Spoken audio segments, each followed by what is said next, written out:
Voilà, bonjour et bienvenue à toutes et à tous. Merci de votre fidélité à la RTG Coloma. Nous émettons depuis la colline la plus célèbre de notre capitale, la colline de Coloma. Alors, oui, ça s'embrouille, ça se télescope, ça... Bon, allez, calmez-vous. Calmos, calmos. Hein. Allez, c'est bon, c'est le direct. Les seuls à faire du direct, c'est nous. Hein. Bonjour, Faraban. Bonjour, monsieur Yessira Kondé. Voilà, dans quelques instants, notre invité nous dira pourquoi il est sur ce plateau ou avec lui, nous allons vous dire pourquoi il est présent sur ce plateau. Merci de votre fidélité à la RTG Coloma. Monsieur So, comment ça va, l'homme de la lumière, celui qui chasse les ombres? Donc ce matin, on va donner les articulations de cette émission Zénith sur Coloma. On a d'abord au cœur de cette émission, on va parler de liberté des médias en Guinée. C'est très important. Liberté des médias en Guinée, c'est un livre. Hein, je crois que ça va être, on va dire, un essai. Quand il sera là, il va nous le dire. Un essai de M. Moustapha Diané, et c'est extrêmement important parce que c'est notre univers, c'est notre monde, c'est notre milieu, c'est notre vie, c'est notre histoire à nous surtout. C'est très important de comprendre ce livre, mais ça déjà, je vous le recommande, tous, qu'on soit journaliste, technicien ou je ne sais pas autre, c'est extrêmement important de lire ce livre pour comprendre ce dans quoi nous évoluons. C'est très important, mais il sera là avec nous. Ensuite, c'est l'ouverture. Je suis content que toi, tu sois à côté de moi, Faraban, parce que les cours ont commencé dans les établissements scolaires, mais tu sais que par moments, on a connu des périodes très agitées dans les écoles et des enfants, surtout des filles, beaucoup de filles qui font des crises d'épilepsie. Et on dit qu'il y a le diable dans ces écoles. Bon, chacun essaie de donner des explications. Moi, j'ai fait venir ici ce matin, il sera là autour de ce plateau, un spécialiste. Il est dans une ONG qui s'appelle le Coran Guéri. C'est-à-dire qu'ils sont très actifs dans les milieux scolaires et un peu partout. Et histoire d'apporter des solutions à ce phénomène-là, à ce phénomène qui perturbe pas mal les cours dans les établissements scolaires et universitaires. Donc, M. Khan sera avec nous pour nous parler justement de ce phénomène de Guinna, ou le Coran, comment le Coran peut guérir, de quelle manière, comment il procède au sein de leur ONG. Pour guérir, enfin, exorciser ceux qui sont frappés justement par ce genre d'épilepsie. Alors, mais le plus important, ce matin, hein, un autre sujet important, celui par lequel nous allons commencer, c'est ce grand projet, et on va dire c'est une première. Ben, c'est une première, M. Yessira Kondé. C'est une première à la télévision nationale. Oui. Projet, c'est-à-dire c'est un concours inter-école des 5 communes de Conakry et 3 DPE, Koya, Dubrika, Forêt-Caria, concours de l'école la plus propre. Oui, oui. Dis donc, c'est sérieux ça? C'est sérieux. Alors, Faraban, oui. De quoi s'agit-il réellement? Qu'est-ce que ça veut dire? Concours inter-école de l'école la plus propre. Merci, Monsieur Yessira. Merci de m'avoir donné l'opportunité de m'exprimer sur ce plateau de Zénith. Je remercie infiniment votre présence, les téléspectateurs qui nous suivent maintenant. L'émission École guinéenne d'abord, avant tout, c'est une émission d'analyse, de suggestion et allant dans le sens du perfectionnement du système éducatif guinéen. Alors, parlant de ça, nous avons réalisé un projet qui est un concours inter-école des 5 communes de la capitale, plus 3 DPE, Koya, Dubrika, Forêt-Caria, dans le cadre de la propriété des écoles. Et M. Yessira, vous n'êtes pas sans savoir que depuis un certain temps, l'insalubrité a pris de l'ampleur dans notre pays. Alors, l'éducation civique en tant que telle doit s'imposer, s'impliquer dans cette lutte rude afin que l'école guinéenne soit propre, pour débarrasser de toute immondice. Oui. On estime Oui. qu'il faut commencer par la base, Par la base. par les élèves, d'abord, oui. donc au niveau de l'enseignement, au niveau de l'éducation, si nous voulons avoir une ville propre. Oui. D'accord. Très bien. Alors, ça monsieur, commence par l'école. Ça commence par l'école. Ouais. Parce que chaque élève appartient à une famille. Donc, la meilleure façon de véhiculer l'information, il faut passer par ses élèves, par ses étudiants qui doivent réellement informer, sensibiliser les parents par rapport à cette pratique qui fatigue trop les responsables d'école. Alors, oui, donc ça, c'est l'idée de base. C'est l'idée de base. Vous êtes parti d'un constat, c'est-à-dire que c'est que on est pris complètement en tenaille par les ordures, par la saleté. Et il faut essayer de se battre contre cette insalubrité.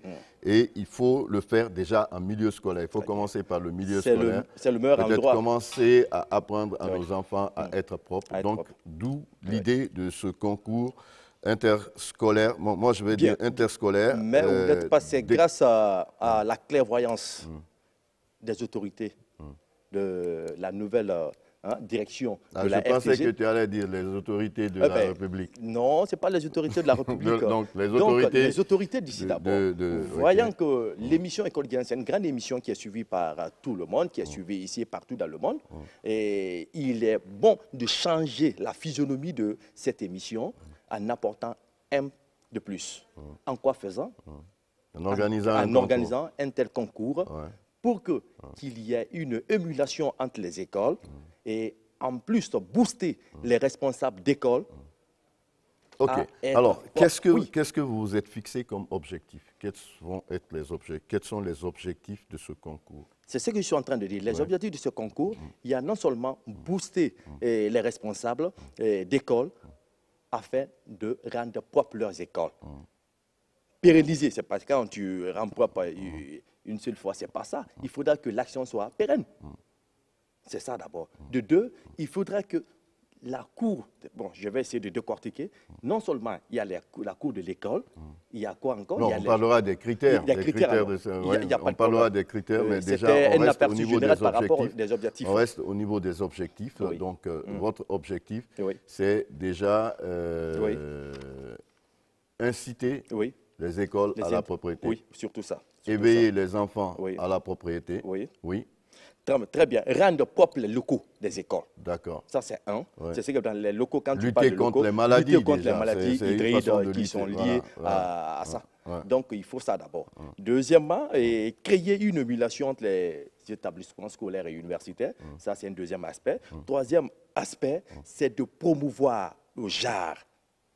D'accord. Surtout parce que nous... Donc, en fait, la propriété, tu veux dire promouvoir le genre, c'est-à-dire que les filles vont être mises en avant. Donc, la propriété des écoles, des établissements scolaires passe par les femmes ou bien ça concerne tout le monde? Mais ça concerne tout le monde. Mais primo... J'espère que les filles ne vont pas être celles qui vont porter encore le poids de ce concours. Non, très bien. Voilà. Il y a deux grands volets. Il y a un prix qui est décerné. Le prix de l'école la plus propre de chaque commune. Ça, c'est un. D'accord. De deux, il y a l'école qui a enregistré le plus grand nombre de filles durant les 3 dernières années.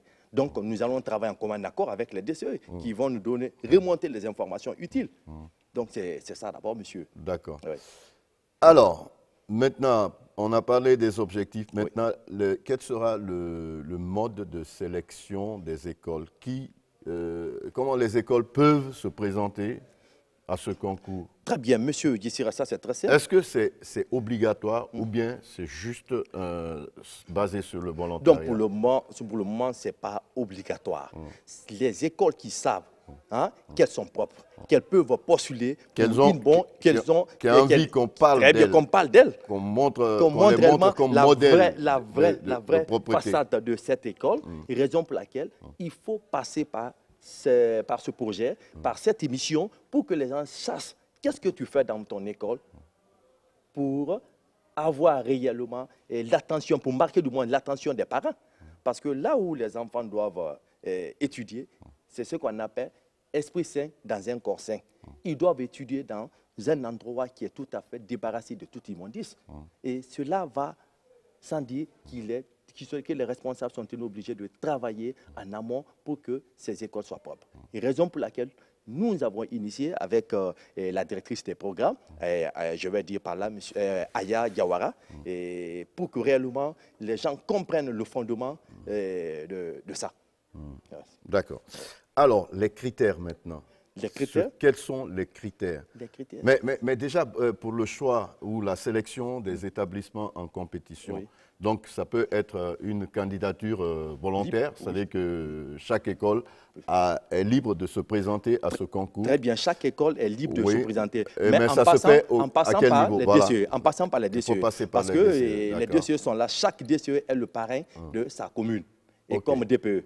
Donc, c'est eux qui doivent coordonner les activités. C'est eux qui doivent choisir quelques écoles, parce que c'est une compétition. Si tu sais que tes écoles sont propres et que tu donnes une mauvaise image de ta commune, c'est toi qui le sais. Mais c'est l'image de la Guinée qui est vue d'abord. C'est l'image de la nation qui est vue.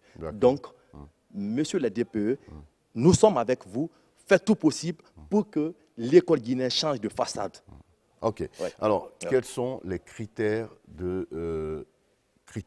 pour désigner la meilleure école? Vous avez une idée des critères définis ou de... Voilà. Très bien. Il doit y avoir... quelques critères, alors. Pas tous les critères, mais quelques critères importants à savoir pour nos téléspectateurs. Oui. Les membres du jury. Nous allons être sur le terrain avec les membres du jury, en plus les journalistes et des caméramans, c'est-à-dire les techniciens de prise de vue qui vont... avec nous, prendre des images de chaque école. De chaque école candidate. De chaque école candidate, qui doit passer en émission, pour que les gens sachent sur quelle base nous sélectionnons les écoles. Donc c'est simple. Les caméramans sont là. Chacun, on a confectionné une fiche. Attendez, vous pouvez voir. Ça, c'est la fiche de participation. Ça, c'est la fiche individuelle des écoles.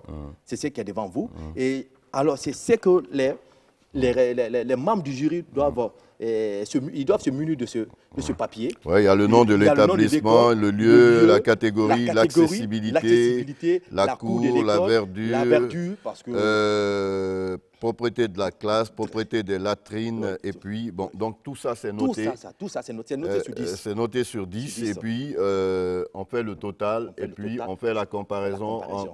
Et puis on voit l'école qui aura totalisé. Et chaque école passera à la télé, on va voir est-ce que ce que les membres du jury ont dit, c'est vrai ou faux. Et bien alors c'est pour dire réellement que nous sommes tout à fait transparents dans ce que nous faisons. Et ce n'est pas seulement les travailleurs, les journalistes, c'est les journalistes aguerris qui doivent être avec nous. D'accord. Ils vont travailler en commun accord pour que réellement les résultats seront du moins sereins. D'accord. Alors, on a vu, les critères sont déjà définis dans cette fiche. Je le reprends, mais je crois que chaque établissement aura la possibilité de s'en procurer. Et donc, il y a le nom, il y a le numéro d'ordre, il y a le nom de l'établissement, il y a le lieu, donc le quartier, de localisation de cet établissement. Il y a la catégorie, mais ça veut dire quoi? Ça veut dire, si c'est non, bon, catégorie, si c'est primaire, secondaire, une école privée, si c'est public. Donc, quand on dit l'école guinéenne, alors, il y a l'accessibilité. L'accessibilité, c'est bien. Ben, il faut tenir compte de ça aussi. L'accessibilité. Donc, les écoles qui sont cachées dans des blocs, c'est un peu difficile. Il faut chercher à être dans ce sens. Je crois que certaines écoles ne vont pas. Non, je sais. Pour cette première compétition, il y a d'autres qui vont résister. Mais la deuxième compétition, nous souhaitons alors jusqu'à l'intérieur du pays. Il y a la cour de l'école, la propriété de la cour de l'école. Ensuite, vous allez voir la verdure, c'est-à-dire, est-ce que, nous étions... C'est ce que je voulais dire. À notre temps, et chacun... Je ne dis pas à notre temps, pardon. À mon temps. Ton temps et mon temps. C'est pas la même chose. Voilà, on est loin. Il n'y a pas un grand écart entre nous. Je sais que vous êtes nos esclaves. Si je te dis, tu vas avoir peur. Si je te dis, tu vas avoir peur. Je suis de la vieille génération. Moi, j'ai passé... Ah bon, d'accord. Il faut lui dire que j'ai passé le bac en 1958. Attends, laissons ça, on va aller droit au but. Allez, va. Auparavant, on continue. Bien. Allez, la verdure, c'est-à-dire que l'état de propriété de la cour. De la cour, oui. Est-ce qu'il y a des parterres fleuris? Très bien. Hein, c'est ça, non? C'est ça, Hein, c'est ça. est-ce qu'il y a un jardin? Il y a un jardin, le potager, voilà. comme on le faisait avant, chacun était Merci. obligé. Oui. Eh? Et puis, il y a aussi la propriété, l'état de propriété de la classe. La classe, surtout ça. Parce que souvent, il y a des enfants qui écrivent sur les murs. Ouais. Bon, par contre, il y a certains qui font des dessins comme j'ai visité une des Non, ne écoles. dis pas le nom de l'école. Je dis, j'ai visité une des écoles où il y a, disons, la calligraphie des différents responsables, les ministres, ainsi de suite. Tout ça, c'est pour immortaliser les gens. Quand on rentre, tu sens réellement que tu es dans une... D'accord. Et puis, les latrines. Les latrines. Alors, là où il y a problème. Hein. Ah, c'est là où le bas blesse. Et c'est que les moi, je écoles me souviens que non, quand les écoles vont se mettre à la norme. Oui. du primaire Oui. jusqu'après le bac, Oui. il n'y avait pas de distinction entre filles et garçons. Oui. Quand nous étions à l'école, Oui. c'est-à-dire il y avait un programme établi Oui. et chacun avait son tour Oui. dans la semaine oui. d'aller laver, oui. nettoyer complètement les toilettes. Les toilettes, c'est normal. C'était obligatoire. Ça. Donc, alors, nous Donc, allons quand revenir tu sais à ce que système. tu dois passer, tu fais attention, quoi, parce que tu ne dois pas... Alors, si tu ton école est sélectionnée, donc tu dois tenir compte de ces aspects. Ça doit être pérenne. D'accord. On ne doit pas se fier, c'est parce que réellement les membres du jury sont passés et nous sommes sélectionnés, c'est fini. Alors, on ne va pas s'en passer. Bien, maintenant, ce n'est pas fini et je vais essayer de montrer d'autres aussi. Critères. Il y a la fiche de participation qui est déjà dans la main des différents DCE de la capitale. Et en plus, Koya, Dubreka, c'est celle de Furekaria qui reste là-bas. Nous comptons même aller et déposer ça en si peu de temps. C'est la fiche de participation. Il y a le nom de l'établissement, la date de création ou d'ouverture, le lieu au quartier, commune, responsable, prénom et nom du responsable, l'effectif des filles des 5 dernières années, et parce que les 3 dernières années de moins, si j'allais dire, parce que nous tendons la décennie, il faut tenir compte il faut mettre un accent sur le genre. Surtout ça. Donc, il y a des écoles qui ont enregistré un nombre important de filles.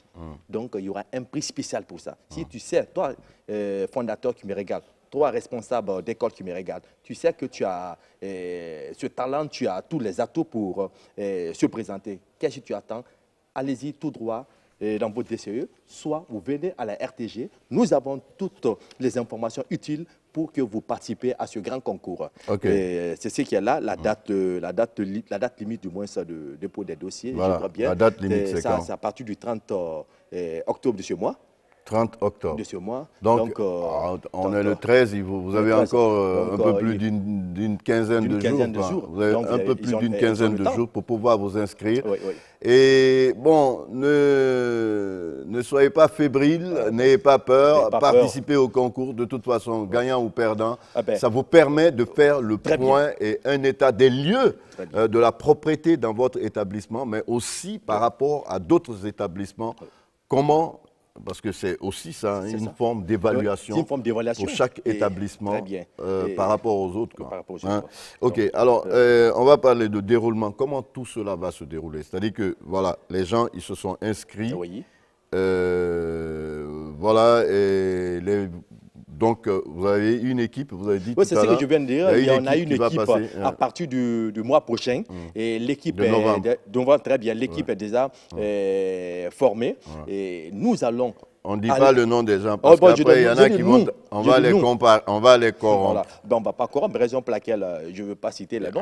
Ici. Alors, ces personnes doivent être sur le terrain, les membres du jury, plus moi qui suis l'animateur, et en même temps, et 2 caméramans qui doivent être sur le terrain, évaluer une à une les écoles. Point par point. Point par point. C'est-à-dire la cour, la verdure, la propriété des classes, propriété des latrines. Nous allons faire un commun accord avec les DCE et les DPE.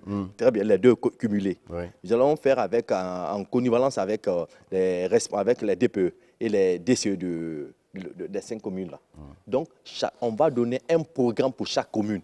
Si nous sommes, par exemple, dans la commune de Matoto, monsieur le DCE, monsieur Doumbouya, il est fin prêt, il va donner la liste des écoles qui doivent être sillonnées et la date à laquelle nous allons sillonner les différentes écoles. Et chaque membre doit être muni avec sa fiche. Nous allons noter conséquemment les écoles de Matoto. Après, nous allons venir dans la commune de Kaloum. Après Kaloum, nous allons toucher aussi directement Ratoma avec la commune de M. Camara. Et en même temps, la grande dame de Koya, Madame... je crois que tout le monde connaît, elle est dévouée pour l'éducation. Donc, nous, pas de commentaire. Non, pourquoi je le dis? Parce que c'est là. Non, ce n'est pas des commentaires. Je ne lance pas de fleurs. J'espère que tu n'as pas commencé à toucher des... Non, je n'ai pas lancé de fleurs à cette dame. Voilà. Eh ben, elle a été beaucoup plus vive dans ses actions. Parce que depuis qu'on a déposé, elle a été sur le terrain pour déposer point par point. Si c'est sur ce plan, c'est très bien. Non, nous allons décerner les prix.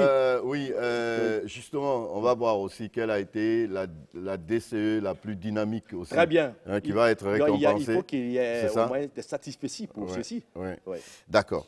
Alors, on a vu comment ça va se passer. Et maintenant, qu'est-ce que vous avez comme récompense? Qu'est-ce qui est prévu? Parce que on s'imagine. Oui. Je m'imagine que les établissements, les chefs d'établissement seront obligés de mettre la main à la poche. Et c'est important. Oui, c'est important parce que ça va dans leur... Comme le disent les Malinqués, toi et Sanale, toi et Sinkala. Oui, c'est ça. Donc, ils vont venir en appoint pour aider et pour que ce concours puisse être beaucoup plus à la hauteur. Non, je veux dire les récompenses pour les C'est ce que je veux dire. C'est ce que je veux dire. Donc, bon, nous, il y a une question de partenariat. Et les sociétés, par exemple, qui fabriquent les savons ou bien des détergents, peuvent venir en appoint. Et le jour de la remise des diplômes, est-ce que vous l'avez contacté? Nous sommes en train. Mais maintenant qu'elles m'écoutent, cette société, elles peuvent réellement passer à la RTG et nous allons les contacter. Nous allons les contacter afin qu'elles puissent venir en appoint à ce projet pour que ces écoles qui sont déjà sillonnées, qu'on puisse leur donner des savons, des détergents et que l'action soit pérenne. Parce que ce n'est pas seulement de parler, cette fois-ci, de façon générale, une fois que vous quittez, c'est fini. Une semaine, 2 mois, un mois, 2 mois, l'école devient ça. Justement, le problème, il ne faut pas que ce soit une propriété de circonstance. Il faut que ce soit quelque chose de continuel. OK. C'est pas fini, monsieur. Bon, nous allons parler aussi de chaque ministère, le ministère de l'enseignement, le ministère de l'enseignement préuniversitaire de l'alphabétisation, M. Kaokari, et le ministre de l'enseignement supérieur de la recherche. Il a promis de donner combien? On ne sait pas, peut-être. Je sais réellement que c'est un monsieur vous l'avez contacté? Non, attends, pas à pas. Vous l'avez contacté? Oui, le courrier est déjà parti. Il a reçu? Il a reçu, je pense. Il a réagi? Bon, c'est pas d'abord. Bon, d'accord. C'est pas d'abord. Bon, c'est bon. Non, je veux juste m'assurer que... monsieur, maintenant, je sais que c'est chargé de communication et la direction, monsieur, maintenant. Et ils doivent venir en appoint. T'es sûr qu'ils sont en train de... Ils sont en train de me suivre, je sais. Peut-être que d'ici la fin de l'émission, ils vont t'appeler. Non, c'est sûr, ils vont m'appeler. Est-ce qu'ils ont le temps? Ils auront le temps. T'es sûr qu'ils ont le temps? C'est qu'on fait, on va voir. Parce que c'est la nouvelle politique. On peut s'inscrire dans la nouvelle dynamique du changement prôné par le président de la République, en l'occurrence le professeur Alpha Condé, et en même temps, les ministres, comme les ministres des différents départements, le ministère de l'enseignement supérieur et le ministère de l'enseignement technique et la formation professionnelle, et il y a le ministère de l'environnement, parce que c'est l'environnement qui est touché avant tout. Le ministère de l'environnement doit ajouter un grain de sel, parce que tout ce que nous faisons, c'est dans le cadre de l'environnement. C'est l'environnement, ça c'est un. De deux, le système des Nations Unies, l'Union européenne, WACB, ainsi de suite. Tout ce qu'ils peuvent faire pour nous, aider-nous pour que réellement l'école guinéenne soit propre dans son ensemble. OK. Alors, maintenant, on n'a toujours pas dit combien. Est-ce qu'il y a un prix? Ça c'est combien? Premier prix, deuxième prix, troisième prix. Premier prix, deuxième prix, troisième prix. Ça mouille, on va dire Moussaré. Non, mais ne mets pas la chérie devant la bœuf d'abord. Non, mais ne sois pas pressé. C'est une surprise, ça serait une surprise. Ça serait une surprise. Il faut les motiver. Maintenant, c'est maintenant. Ils savent que nous ferons quelque chose pour ces écoles. Inch'Allah. Ça, c'est dit déjà, on le retient. Il n'y a pas de problème. Nous sommes dans le collimateur de ces ministères. Inch'Allah, ça pourra aller. Très bien. Bon, alors, Magas, on est complet. On est complet. Bon. Est-ce que tu as un appel à lancer à tous les établissements et à tous les acteurs concernés par ce grand concours inter-école des 5 communes de Conakry et des 3 DPE, Koya, Dubrika et Forécaria, concours de propriété. L'école la plus propre. Et l'école qui a l'effectif de plus élevé. De Kaloum jusqu'à Koya, Forécaria, Dubrika. Oui. Alors, l'appel prêchant que j'ai à lancer aux autorités du système éducatif et tous les acteurs impliqués, c'est de sensibiliser, conscientiser les parents d'élèves, disons les écoles, et surtout c'est les parents d'élèves d'abord, avant tout, et les écoles, afin qu'elles puissent participer à ce grand concours. Parce que ce concours permettra de moins, comme ce que je viens de dire, ça permet de créer une certaine émulation entre les différentes écoles. Parce que quand je vois que l'école là passe à la télé, ben, elle est dans les normes, l'année prochaine, je ferai tout pour que mon école soit comme l'autre.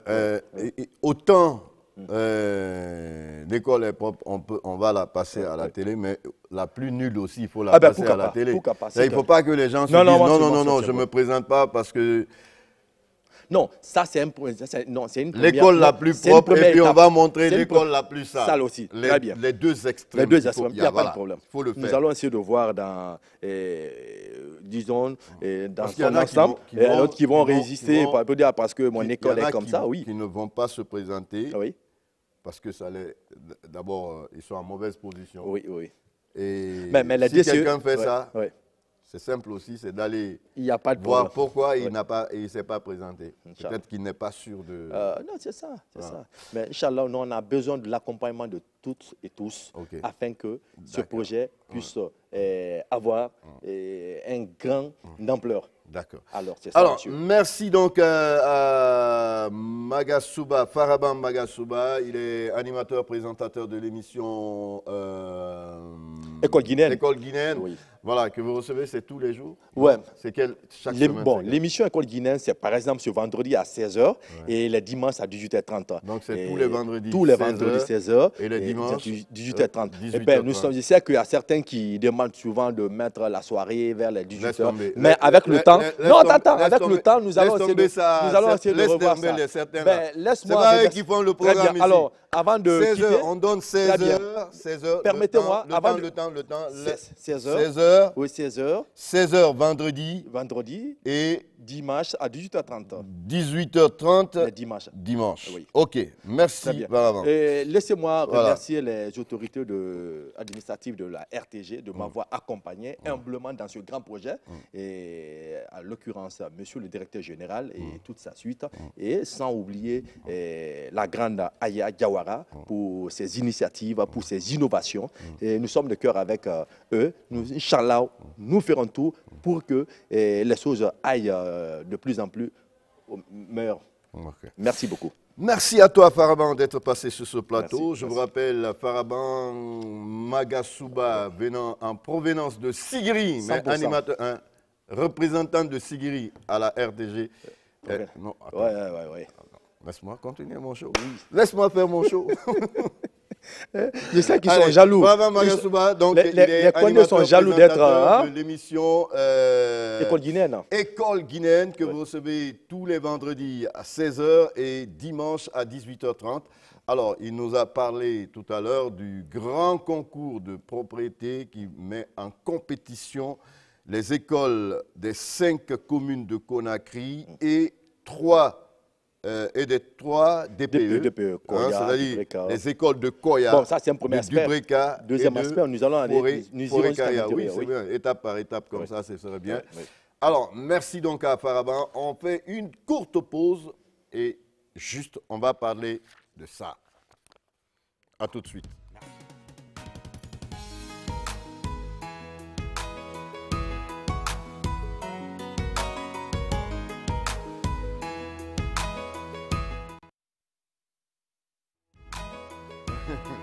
Il dit bien.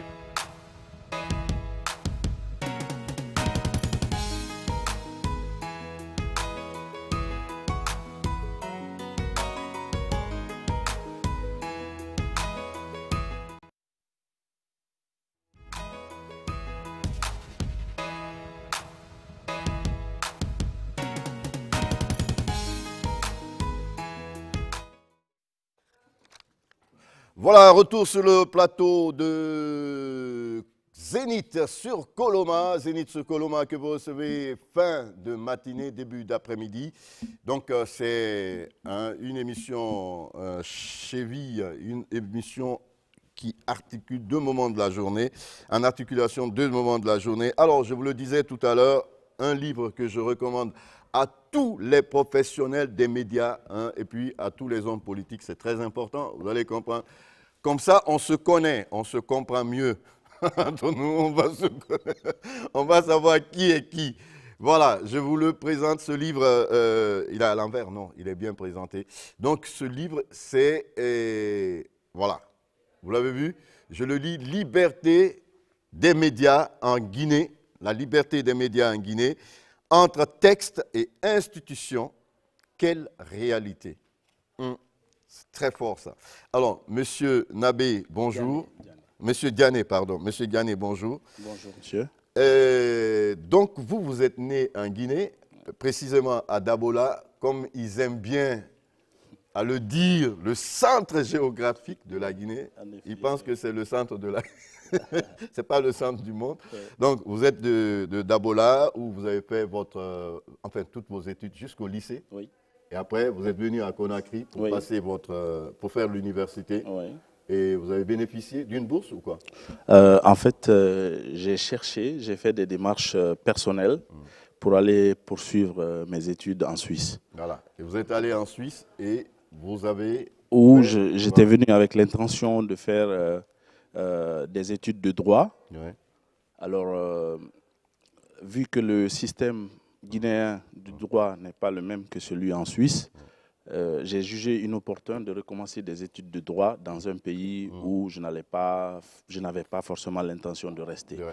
Donc, j'ai visé des études qui me permettent de m'impliquer plus efficacement dans le développement de mon pays d'origine, à qui je dois beaucoup de choses. Donc, c'est pour ça que j'ai choisi de faire un DEA en études du développement. Ouais.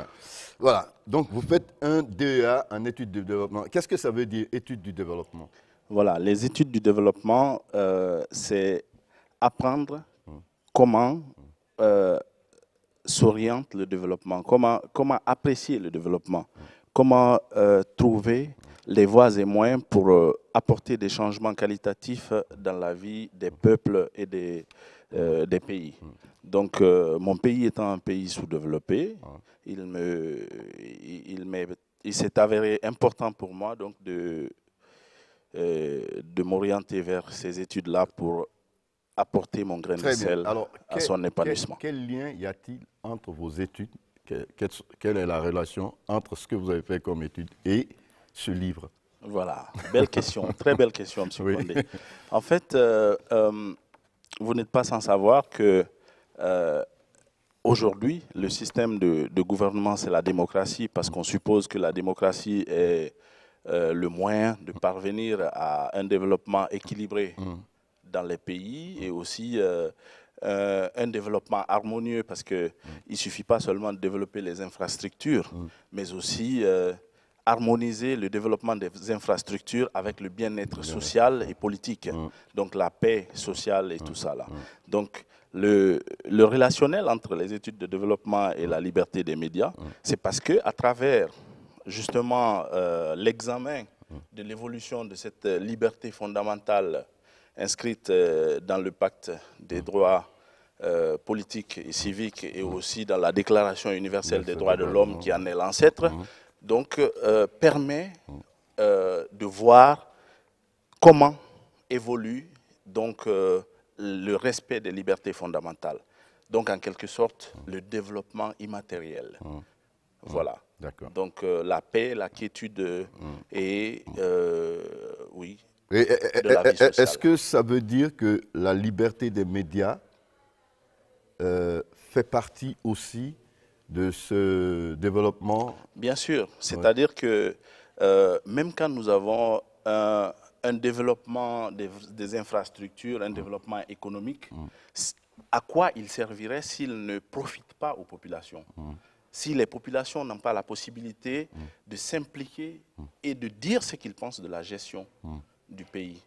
Donc c'est déjà ça. C'est-à-dire que on ne peut pas parler de développement harmonieux sans que les populations en tout cas, puissent aussi s'épanouir de façon harmonieuse. Donc c'est ça. Tout développement qui se fait sans les populations n'est pas un développement, à notre sens. Très bien. Alors, on va maintenant parler de ce livre. Hein. C'est La liberté des médias en Guinée, entre textes et institutions. Quelle réalité? Ce titre, il frappe tout de suite. Oui. Alors, pourquoi vous avez choisi ce titre, Un texte et institution, quelle réalité? Voilà, parce que... Vous voulez parler de la... Voilà. Parce qu'au prime abord, lorsque nous regardons de loin une situation, la situation de mon pays, nous voyons qu'il y a beaucoup de textes. La Guinée adhère très rapidement à des normes internationales, voilà, pour les codifier dans les textes nationaux. Mais nous voulions regarder, les institutions aussi sont souvent mises en place, mais est-ce que avec les institutions et les textes, il suffit de prétendre à l'existence d'une liberté des médias exacte? Donc c'est pourquoi nous avons formulé le livre comme ça, nous avons formulé le libellé, nous avons libellé comme ça, la liberté des médias en Guinée, entre textes et institutions, quelle réalité? Donc nous voulions regarder les textes. Est-ce que la liberté des médias est effective? Est-ce qu'elle est effective, bien qu'il y a des textes et des institutions? Voilà. Est-ce que ça suffit pour dire qu'en Guinée, il y a une liberté des médias? C'est la question. C'est la question, c'est-à-dire... En fait, c'est ce que vous avez voulu vérifier pour valider ou invalider, dire si effectivement il y a la liberté des médias ou pas. Exactement. Et alors, justement, la question là n'est pas facile à répondre. Parce que vous faites un travail universitaire. Oui. Et un travail universitaire, cela suppose qu'on part déjà d'un constat. On a des hypothèses. Oui. Et puis, on commence à chercher. Oui. Alors, et là, vous avez fait, pour traiter la question, vous dites que vous traitez la question spécifique des médias en Guinée de 1958 à 2007. Oui. Pourquoi?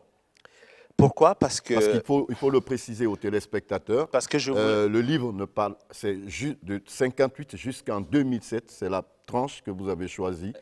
Parce que je crois que vos recherches... Le livre est sorti avant, en fait. Voilà. Ouais. Donc, en fait, la question que vous posez, les recherches commencent sur la période, en fait, à partir de l'indépendance. Donc, pour parler d'existence de l'État, il faut déjà l'indépendance. Donc, c'est à partir de cette période-là. L'indépendance de la Guinée s'est située en 1958, donc jusqu'en 2007. Donc, entre cette période se situent, disons, plusieurs types de régimes. Se sont succédés en Guinée plusieurs types de régimes. Il y a eu d'abord un régime totalitaire, ensuite il y a eu la transition, ensuite il y a eu une démocratie entre mille griffes, je dirais. Donc après quoi, nous avons assisté, après le livre, parce que j'ai continué de suivre l'évolution des médias, de la liberté d'expression dans son ensemble et de la liberté des médias en particulier. Donc c'était une manière de nous permettre de regarder, à travers l'évolution des différents régimes, est-ce que l'information qui est un enjeu de pouvoir de tous les temps et de tous les pouvoirs, a changé ou pas. Je vous surprendrai certainement en vous disant que la Guinée a été dotée des instruments garantissant la liberté d'expression et la liberté des médias depuis 1978.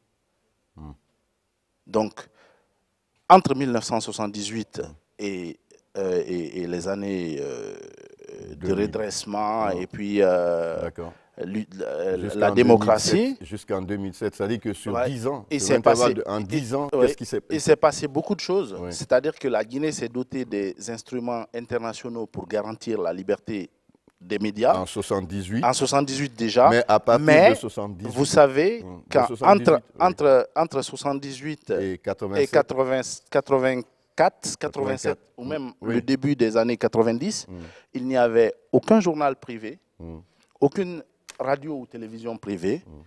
Toute l'information était renfermée dans les mains de l'État. C'était juste la radio et la télévision d'État. Donc, ce qui veut dire que la réalité de la liberté de différait était parfaitement et ratifiée par la Guinée librement, n'était pas une réalité. Voilà, n'était pas une réalité. Donc, cela, je l'ai cité dans le livre, j'ai expliqué justement dans les problèmes liés à l'application exacte de la liberté des médias, et j'ai nommé ça l'instrumentalisation des normes internationales. C'est-à-dire que parfois, des États comme la Guinée sont dotés de textes magnifiques, mais les réalités sont différentes. Donc, après cela, il y a eu le régime militaire, qui était une transition. Et après, il y a eu une volonté de démocratiser, de libéraliser l'information dans les années 90. Et à partir de ce moment-là, le régime a créé une réelle envie d'aller vers la presse privée. Il y a eu un engouement vers la création de journaux privés. Justement, vous parlez de liberté des médias, disons sur la période 1958 jusqu'en 2007, mais dans votre démarche, en fait, dans votre méthode de travail, ça vous a permis aussi de faire une analyse des différents régimes successifs. Pourquoi Est-ce que ça permet de mieux comprendre Oui, ça permet de mieux comprendre. Parce que le rapport entre le pouvoir, entre les régimes et les médias. Bien sûr. Oui. Bien sûr, parce que l'interdépendance entre les deux types de pouvoir, je dis bien type de pouvoir, parce que l'information est tellement un enjeu de pouvoir qu'elle est considérée par plusieurs penseurs comme étant le quatrième pouvoir. Donc, j'ai dit entre les deux pouvoirs en insistant là-dessus pour cette raison-là. Donc, il était important de regarder est-ce que les changements de type de régime changent forcément les types de médias qui existent. Oui, quelque part oui, parce que lorsque un régime est totalitaire, l'information est concentrée dans ses mains. Rien ne passe sans la censure étatique.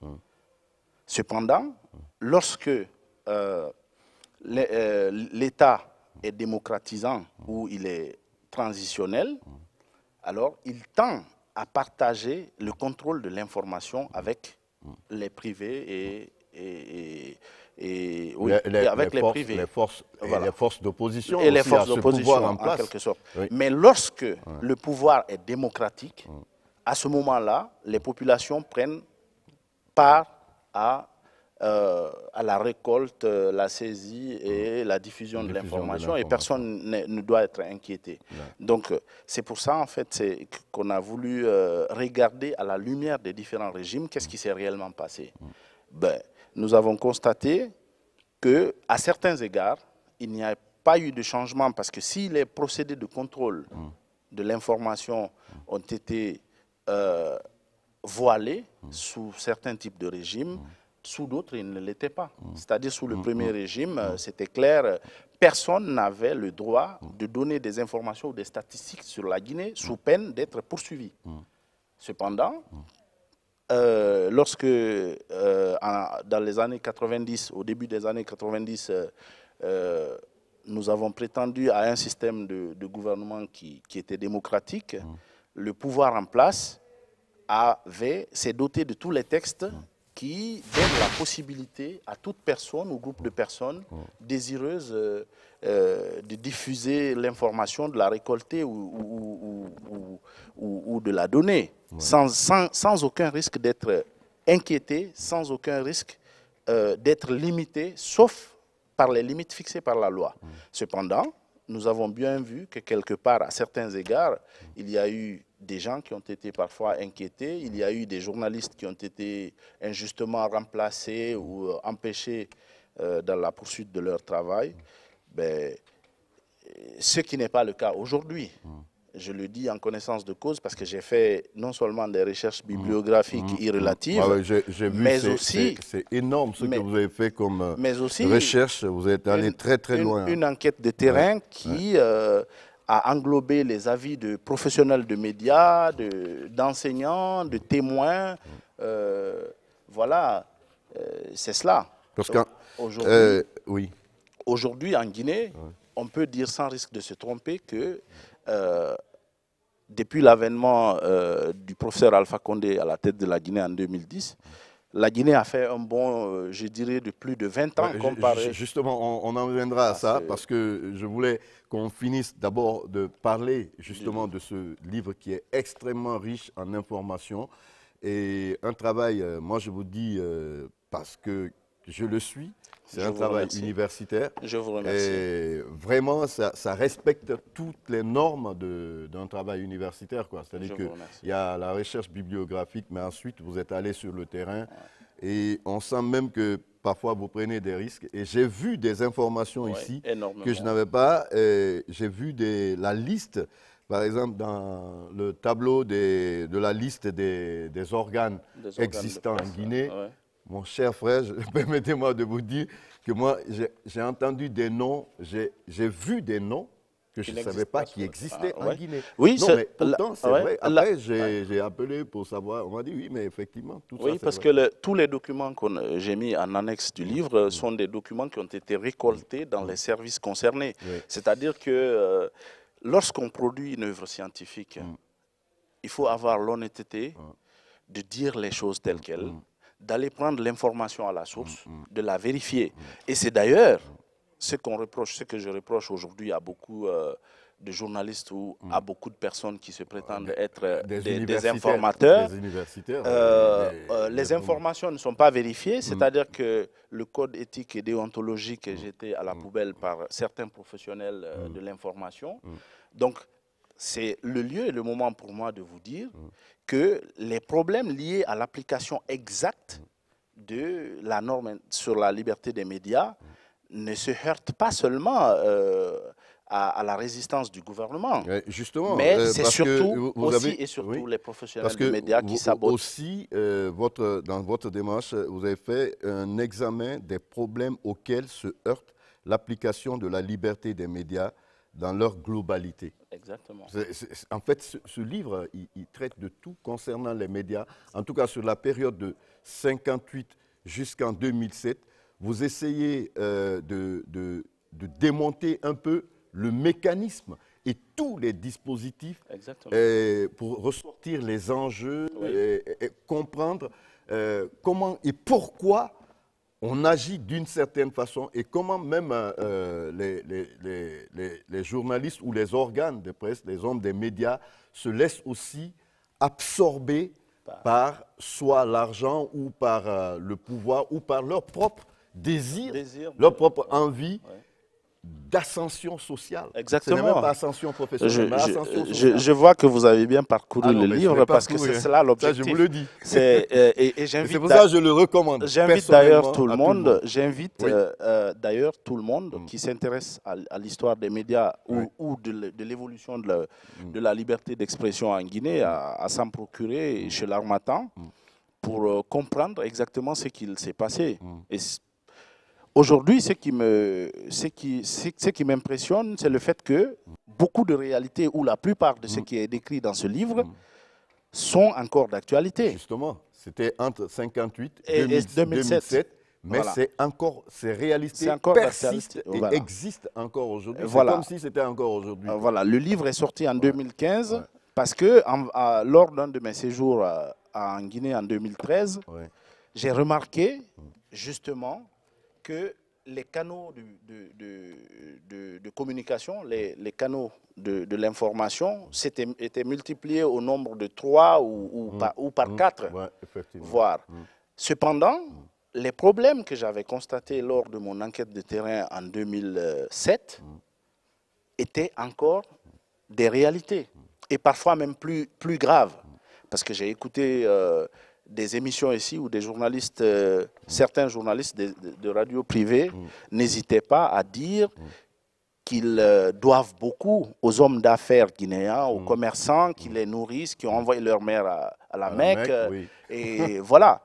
Et moi, je me suis dit, mais mon Dieu, la liberté des médias, ce n'est pas seulement entre les médias et l'État, mais le journaliste doit être indépendant des milieux d'affaires et de tout autre milieu d'intérêt. Un autre exemple, je vous coupe Toute pas, autre excusez-moi sphère de vous d'intérêt. couper parce qu'on est sur le volet corruption, etc. etc. Vous évoquez dans le livre des cas de chantage, par exemple. Bien sûr. Quelqu'un prépare un article, il envoie à la personne cible, à la personne ciblée, la personne visée, et lui dit, bon voilà, il y a un article qui va apparaître sur toi où je vais faire, bon alors on fait comment? Voilà. Bon, on l'a vu il n'y a même pas longtemps, Et c'est très récemment. C'est d'actualité. C'est tout le temps. Et vous parlez de journalisme alimentaire et ça existe encore. Exactement. Je ne sais pas, est-ce que c'est vous qui avez enfin, jeté dans le langage quotidien Non, en fait, le des mots comme ça? Le journalisme alimentaire, il y a certains, le vocabulaire. De vocabulaire, après vous êtes parti. Non, pas seulement. Pas seulement, parce que quand je suis venu et quand j'avais constaté la triste réalité que je décrivais tantôt, je disais à ma mère et à la famille, ma mère, paix à son âme, donc que ce genre d'émission ou ce genre de journaliste était un danger. Et je me suis demandé à l'époque pourquoi est-ce que le ministère de l'Information ou le CNC ou la Haute Autorité de la Communication actuellement n'interdisait pas tout de suite cela. Parce que je sais le pouvoir de l'information. C'est-à-dire que tout le monde n'ayant pas la capacité d'analyser l'information, d'en extraire la vérité et de refouler ce qui ne l'est pas, il est extrêmement important que des dérives venant de journalistes soient tout de suite recadrées. Ça, c'est extrêmement important. Je trouve d'ailleurs salutaire que, en partant sur le site de la Haute Autorité de la Communication, que j'ai vu une fois un recadrage d'un journaliste qui avait demandé donc qui avait posé des questions à un détenu qui était en prison, des questions qui influençaient la procédure judiciaire qui était en cours, qui n'était pas encore terminée. Donc, j'ai vu ça et c'était salutaire. Cependant, aujourd'hui, on ne peut pas dire qu'il n'y a aucun problème. Naturellement, la démocratie, la liberté d'expression, ce sont des choses à parfaire. Ce n'est parfait nulle part au monde.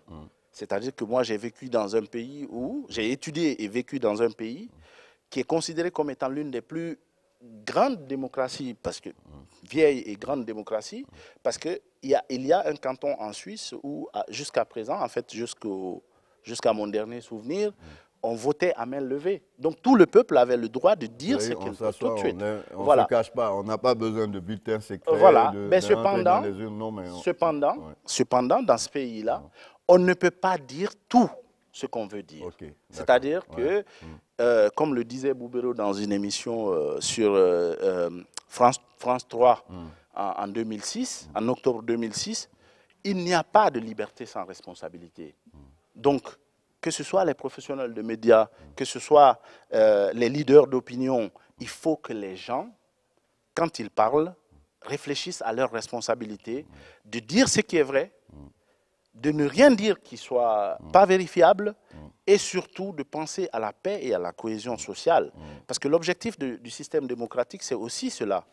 C'est asseoir un maximum de paix et de cohésion sociale afin que le développement économique puisse être une réalité et que le peuple en bénéficie. Parce que quel que soit le niveau de développement d'un pays, si vous n'avez pas, quelles que soient les infrastructures, si vous n'avez pas la paix sociale, vous n'en bénéficiez pas. Et c'est de cela qu'il est question ici. D'accord, très bien. On va revenir là-dessus tout à l'heure, juste après cet élément de reportage qui est passé dans le journal d'avant-hier, je crois, un reportage réalisé par Mikini Moussa Kamara, et c'est justement à propos de ce livre. On va le voir. 32 jeunes filles imitent les membres du gouvernement. Une idée émise par le Commissariat général de Conakry, capitale mondiale du livre, pour initier cette couche aux notions de leadership. C'est à l'occasion de la Journée internationale de la jeune fille instituée par l'UNESCO.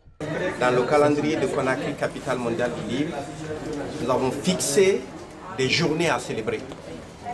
Et vu que nos jeunes filles sont sujets à plusieurs problèmes aujourd'hui dans notre pays, notamment l'excision, le mariage précoce, l'abandon scolaire, nous, au niveau du commissariat général, en partenariat avec Plan International et sous le tutelle du ministère des Affaires sociales, nous avons décidé cette année de marquer cette journée. Vous savez, cette journée a été inscrite dans l'agenda des Nations Unies grâce au plaidoyer du Plan International Guinée. C'est un don de livres, de 5000 livres que nous avons fait à l'ONG ADL. Comme vous le savez, Conakry, capitale mondiale du livre, c'est de faciliter l'accès aux livres. En plus de construire les points de lecture à Conakry, c'est aussi d'offrir des livres aux villes de l'intérieur du pays qui abritent les points de lecture ou les centres de lecture ou les bibliothèques. À l'Harmattan Guinée, l'écrivain Moustapha Diané présente son ouvrage baptisé « Liberté des médias en Guinée ». Ce document de 182 pages explique les faiblesses et les acquis de la presse guinéenne. Ce livre sera aussi exposé pendant la 2e édition du Festival des Arts de Guinée, un événement attendu à Daboula au mois de décembre prochain. La spécificité de cet ouvrage réside dans le fait qu'il cumule donc, les recherches bibliographiques et les confronte aux réalités du terrain. Donc ce qui est des réalités en fait, de la liberté, de l'application exacte de cette norme internationale incorporée dans nos textes, qui est la liberté des médias. Donc le degré de liberté d'expression sur le terrain a été confronté à la théorie de plusieurs auteurs qui ont fait des recherches là-dessus. Et voilà, pour nous permettre de connaître l'état exact de l'avancement de cette liberté fondamentale à laquelle la Guinée a souscrit. C'est déjà dans le programme des organisateurs de Conakry, capitale mondiale du livre, d'équiper les zones de lecture et les points de lecture en livres. Et donc je pense que nous, ça sera un grand plaisir pour nous, à travers le festival, à travers Conakry, capitale mondiale du livre, d'apporter de l'équipement, des manuels de lecture aux jeunes de Daboula. C'est qu'à travers la lecture, quelqu'un qui lit beaucoup est un homme cultivé. C'est automatique. Donc plus on lit, mieux on est cultivé. Et c'est pourquoi qu'on doit prendre ce problème. Voilà, retour sur le plateau de Zénith sur Coloma, la liberté des médias en Guinée, entre texte et institution. Quelle réalité! Voilà, c'est ce livre justement dont nous sommes en train de parler ce matin avec l'auteur même, M. Moustapha Diané. Monsieur Diané, quel est aujourd'hui l'état de la liberté des médias ou globalement de la liberté d'expression en Guinée? Vous, en tant qu'observateur et à la lumière justement de tout ce que vous avez dit dans ce livre. Voilà. Donc, ayant disons les moyens techniques de vérifier sur le terrain ce qui se passe, moi je suis très heureux aujourd'hui de constater qu'en Guinée, que je sache, il n'y a aucun journaliste qui soit emprisonné pour ses opinions. Voilà, la Guinée à la lumière des pays dits très démocratiques, peut se targuer d'avoir un état de droit. Parce que on constate d'abord qu'il n'y a pas de journalistes inquiétés. On constate que le droit de manifestation et d'expression est respecté et encadré. Le citoyen a la parole. Le citoyen lambda. Les émissions interactives. Ouais, les émissions interactives sont nombreuses. Oui. Voilà, je suis très heureux de constater qu'en Guinée, il y a eu une avancée énorme, considérable. Voilà. Pourtant, il y a des grands penseurs avant moi qui disaient qu'il n'existe pas d'âge d'or de la liberté. Il n'existe pas d'âge d'or de la démocratie. Il n'existe pas d'âge d'or de la liberté d'expression dans laquelle on peut trouver la liberté des médias. Donc, partout, il est à parfaire. En Guinée, je suis fier de constater qu'aujourd'hui, justement, on dit ce qu'on veut, on manifeste, et d'ailleurs, j'appelle l'État guinéen à encadrer, certaines choses, certaines dérives qui peuvent avoir des conséquences fâcheuses. L'objectif de la liberté d'expression, ce n'est pas de mélanger les gens, ce n'est pas de s'attaquer à la vie privée des gens. Quand on lit la déclaration de München, de Munich, qui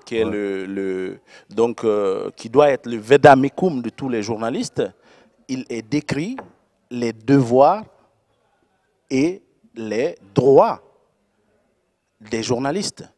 Le journaliste n'a pas le droit de s'attaquer à la vie privée de quelqu'un.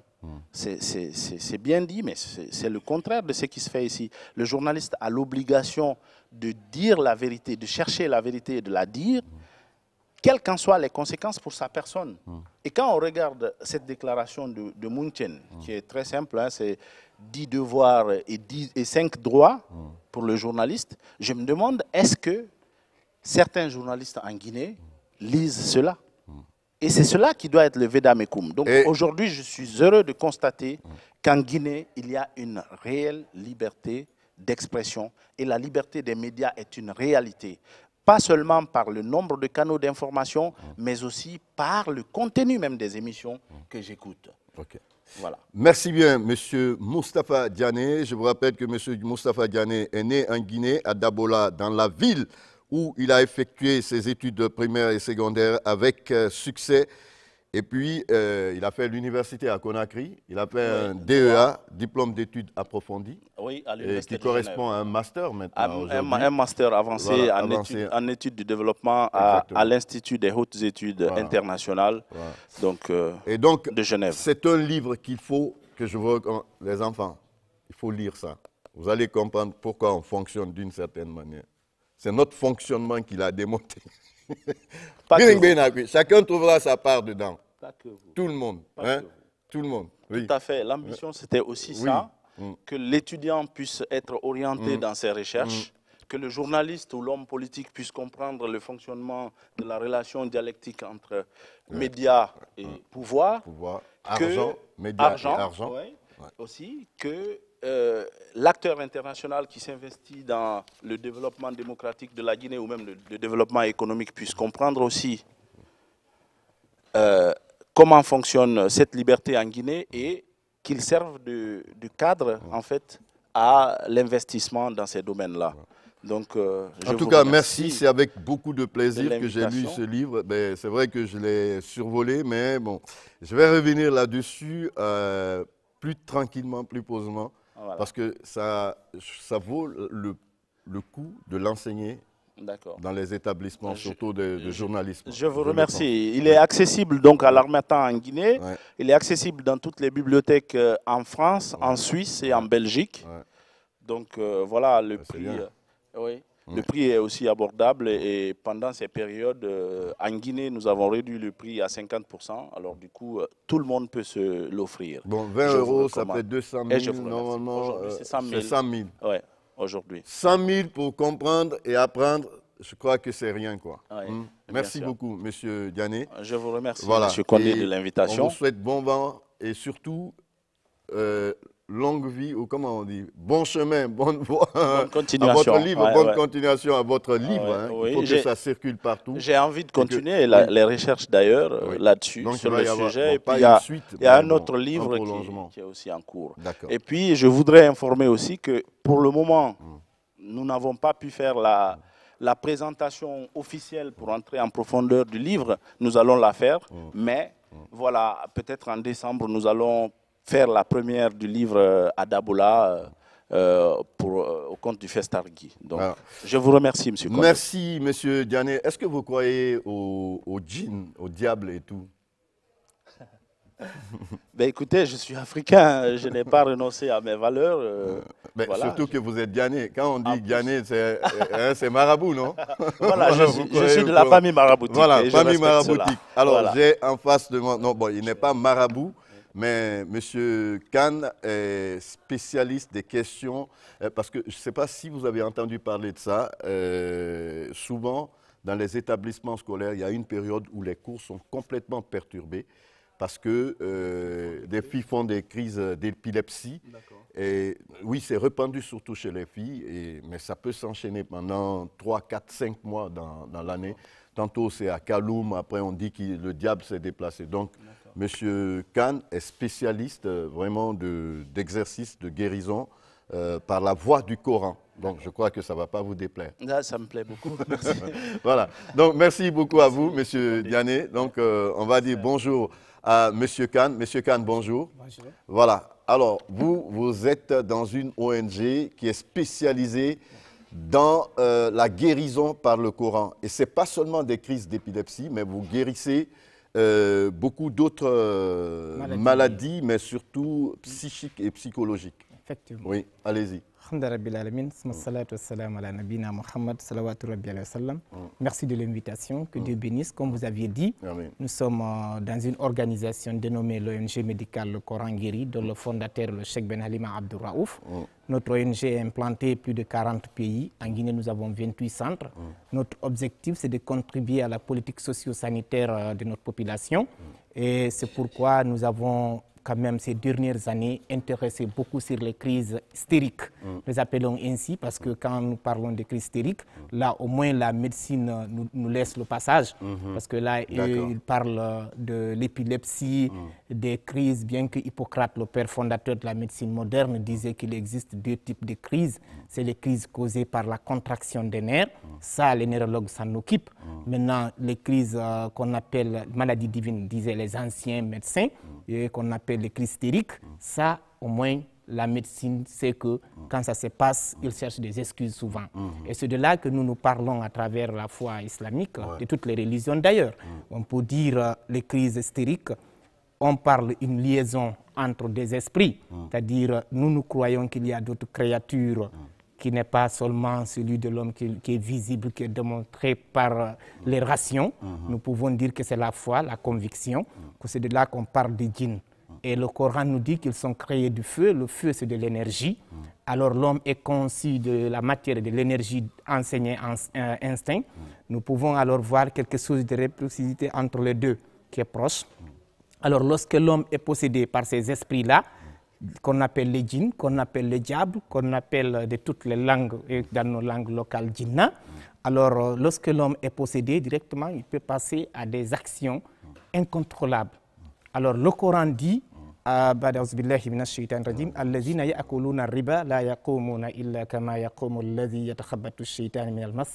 ceux auxquels le diable touche, comment Allah subhanahu wa ta'ala parle le jour de la résurrection, ceux qui mangent l'usure, le riba, seront ressuscités ce jour-là comme quelqu'un à qui le diable a touché. Maintenant, les commentateurs du Coran, quand nous prenons les Ibn Kathir, qui sont les référenciers de l'enseignement coranique, ils disent c'est comme la personne perd de la mémoire, il tombe, il se relève, il parle de choses incohérentes. Alors c'est dans ce sens qu'on parle de crise. Alors nous disons c'est hystérique chez les médecins, mais nous savons bien c'est existant, c'est dans la religion musulmane et le Coran en parle de ces crises-là et nous pouvons les guérir par la voie du Coran aussi. D'accord. Alors est-ce que il y a, vous aussi vous avez fait une catégorisation, enfin il y a des types enfin il y a la crise, mais est-ce qu'il y a des types de crises et qu'est-ce qui fait leur différence? Et est-ce que c'est le même traitement pour chaque catégorie de crise? Il faut retenir d'abord qu'il y a différents types de symptômes pour savoir d'abord qu'on est victime de maladies mystiques. Parce que les crises causées par les génies, il y a 4 causes qui font que les djinns suivent quelqu'un. Ils peuvent suivre la personne pour se venger, par exemple comme l'histoire de Adam et Satan. C'est-à-dire quand on parle de Adam et Satan, il y a une histoire de vengeance. Et ils peuvent suivre la personne à cause de l'amour, parce que les maris de nuit, femmes de nuit qu'on voit, et que les filles qui tombent toujours disent que c'est mon mari, c'est ma femme. Voilà, il y a aussi, à cause des pactes, aller dire que le féticheur, il faut m'aider à avoir un génie protecteur, une chance de telle ou telle chose. Là, c'est des pactes. Ou bien même le marabout lui-même qui cherche de travailler avec des génies, ça aussi, c'est des pactes. Alors, quatrièmement, ils peuvent habiter dans le corps de la personne. Alors là, ils utilisent la personne, c'est deux âmes dans le même corps. Maintenant, ça, ce sont les causes qui font que les djinns suivent la personne. Mais il y a 4 symptômes qui peuvent élargir le domaine, qui veut dire que même si tu ne tombes pas, tu ne fais pas de crise, tu peux te retrouver si tu es victime. Premièrement, c'est quoi? C'est le blocage dans la vie, c'est des difficultés rencontrées, des échecs répétitifs que la personne constate. Tu as tous les diplômes qu'il faut, mais tu ne décroches pas un emploi. Tu as toutes les compétences pour que tu puisses mettre en valeur ce que tu as, mais tu n'y arrives pas. Et tu es à l'âge de te marier, tu ne te maries pas, tu comprenais bien à l'école, il arrive maintenant que tu ne comprends rien. C'est-à-dire que c'est un blocage parce que l'objectif fondamental de la sorcellerie, des troubles mystiques, c'est pour que la personne ne réussisse pas sa vie. C'est pourquoi Allah dit « Min sharri hasidin iza hasada ». C'est quand l'envie manifeste son envie. Et après le blocage, les échecs répétitifs dans la vie, le deuxième symptôme, c'est quoi? C'est les maladies anormales. C'est dans ce cadre que beaucoup de choses rentrent. C'est-à-dire que quelqu'un se retrouve, il a une maladie, mais il ne peut pas expliquer les causes, les raisons. Personne n'arrive à expliquer ce qui se passe. Et à l'hôpital, on te donne un médicament et ça ne devient pas thérapeutique. Parce que tout ce qu'on te prescrit, ça échoue. Et souvent, maux de ventre, maux de tête, les boutons qui sortent sur le corps et tout. Parce que quand tu manges la sorcellerie, ça peut créer de l'ulcère gastrique, ça peut créer de ballonnement, ça peut créer de l'hémorroïde. Quand tu marches là-dessus ou bien tu piétines, ça peut donner des boutons sur la peau, ça peut faire des fissures sur ta peau, ça peut faire des pertes de cheveux, ça peut faire des plaies qui s'ouvrent, qui ne se guérissent pas. Et quand on te lance la sorcellerie à distance, ça peut créer une paralysie au niveau des organes, ça peut faire des douleurs au niveau de la colonne vertébrale, au niveau des reins, et que ça peut créer même la mort, qu'on ne le souhaite pas. Et quand il y a la sorcellerie qui est déposée dans le corps, par exemple, une femme pour l'empêcher à faire des enfants, par exemple, ils peuvent boucher les trompes.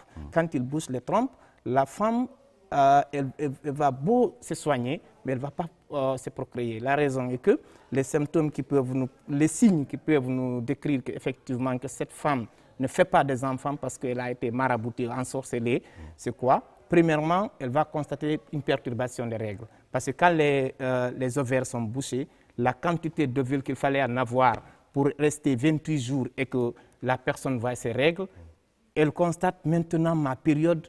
D'habitude, je voyais le 5 ou bien le 10, ça passe, je ne vois pas. Et deuxièmement, c'est les douleurs au bas-ventre et que ça fait une ceinture. Troisièmement, elle constate maintenant qu'elle fait des rêves érotiques parce que quand il y a la sorcellerie au bas-ventre, au niveau des ovaires, la sorcellerie attire les djinns de la manière que l'aimant attire le fer ou bien les saletés attirent les mouches. Alors quand ils viennent à la personne, c'est là que la personne va commencer à faire des rêves érotiques. Voir quand on est en début d'état de famille, dès qu'on rêve qu'on est en relation intime avec un homme, il y a une fausse couche qui va se présenter ou bien un avortement. Voyez-vous, alors là, ça se soigne. À tout moment, on n'arrive pas. Ou bien, la femme, elle dit qu'elle ne supporte plus le mari, tout ça. Alors, si ça dépasse la sorcellerie déposée dans le corps, il y a aussi une autre sorcellerie qui est symbolique. C'est-à-dire que c'est là qu'on va sentir la personne. C'est comme si elle ne vit plus, elle ne pense qu'à la mort. C'est-à-dire on met dans les cimetières, on met dans des tombes, et puis elle a la sensation vraiment de perdre tout ce qu'elle fait. Elle a toujours une sensation de peur. Et quand elle est là dans une chambre, quelqu'un est présent. Et quand elle est à la toilette, elle a peur. Quand elle regarde dehors, c'est comme si quelqu'un est arrêté à côté d'elle. L'ensemble de tout ça, on peut résumer qu'il y a un mode de traitement qui est très simple, qui est le Coran. Si vous me permettez, j'enseigne en même temps. Je donne le mode de traitement. Allons-y, hein, allons-y, parce que je crois que voilà, là, moi, je suis perdu complètement. Je vous écoute et je bois tout ce que vous dites. Oui. On se connaît depuis très longtemps maintenant. Je crois qu'il est venu plusieurs fois dans Colo Matin. Oui.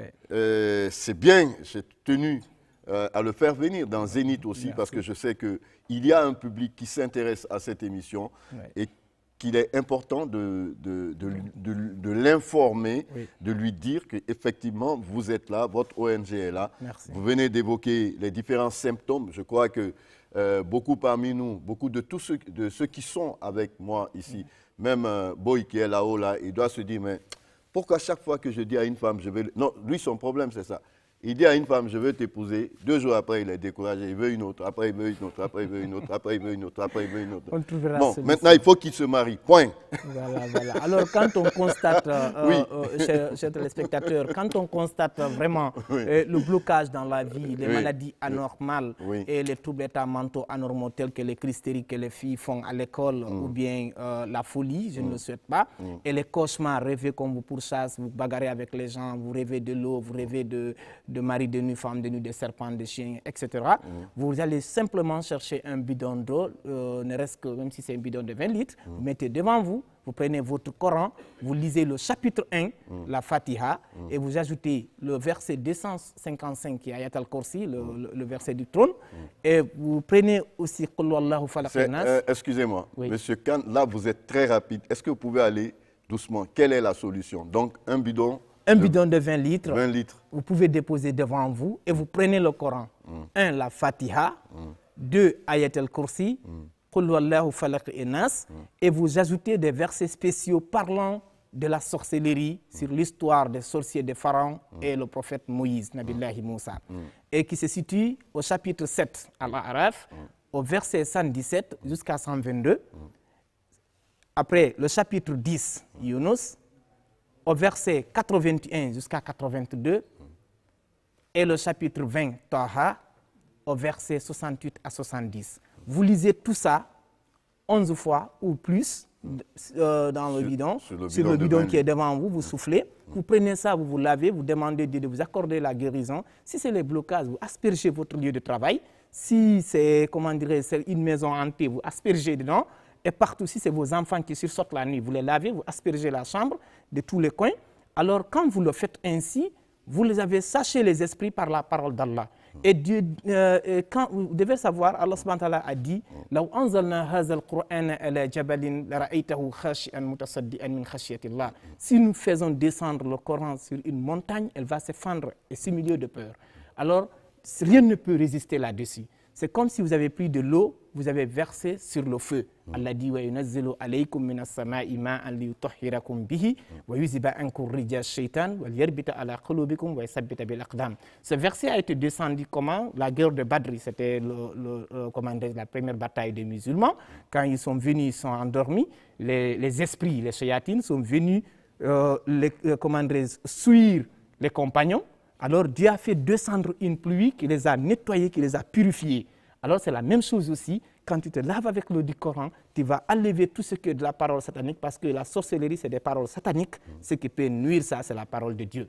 Alors quand on fait recours au Coran, on garde non seulement notre foi, et on résiste aussi pour notre guérison, et qu'on peut savoir effectivement la solution, c'est notre Créateur. Entre le Créateur et le Créateur, c'est la demande et l'acceptation. Merci. Les gars, ils n'ont rien compris. Personne n'a compris quelque chose ici. Mais moi, je suis plus fort que vous. Alors, je vais être votre guérisseur. Non, Monsieur Khan. Oui. Alors, si vous êtes d'accord, moi, ce qui m'intéresserait, parce que ce que vous dites est tellement important, et je sais qu'il y a beaucoup de téléspectateurs qui nous suivent et qui sont confrontés à tout ce que vous venez d'évoquer comme symptômes ou comme problèmes, difficultés qu'ils rencontrent dans la vie. Là, moi, je vous proposerai de revenir encore demain matin, pas grave, dans Colo Matin. Je vais vous prendre pour 10-15 minutes encore, là, pour que vous puissiez directement converser, avoir une conversation directe avec les téléspectateurs. Mais vendredi prochain aussi, ce serait intéressant qu'on puisse vous accueillir, puisque quand on parle de Dieu, moi, les vendredis, c'est saint. Voilà. Merci. Même si certains font semblant d'être bien habillés, ils portent des boubous, ils se parfument, mais c'est des histoires. Ceux qui n'ont pas bien compris peuvent m'appeler même au 622. Voilà, je vais donner le contact parce qu'il faut qu'ils puissent vous contacter. C'est le 622 34 622 34 35 35 36. 36. Alors, on est dans les 28 préfectures du pays. C'est facile. On peut te situer là où tu veux aller. Et avec les pays de la sous-région est-africaine aussi, étant coordinateur, je peux t'orienter là où tu pourras apprendre, Inch'Allah. C'est très simple. Si vous ne pouvez pas, vous ne voulez pas le faire comme ça en public, les Blancs ont créé un truc pour être discret. J'ai vu quelqu'un, ça intéresse, là-haut, là-bas, 622 34 35 36. Ça, c'est facile à retenir, car c'est plus discret. Vous l'appelez et vous rentrez dans votre chambre, vous vous enfermez, vous dites, moi, voilà, c'est ça mon problème. Et puis comme ça, vous allez négocier. Merci à vous d'être passé, M. Khan. Et c'est qui est là, assis là? Petit, tu es en retard. Hein, il est 12 heures passées de 51 minutes. Hein.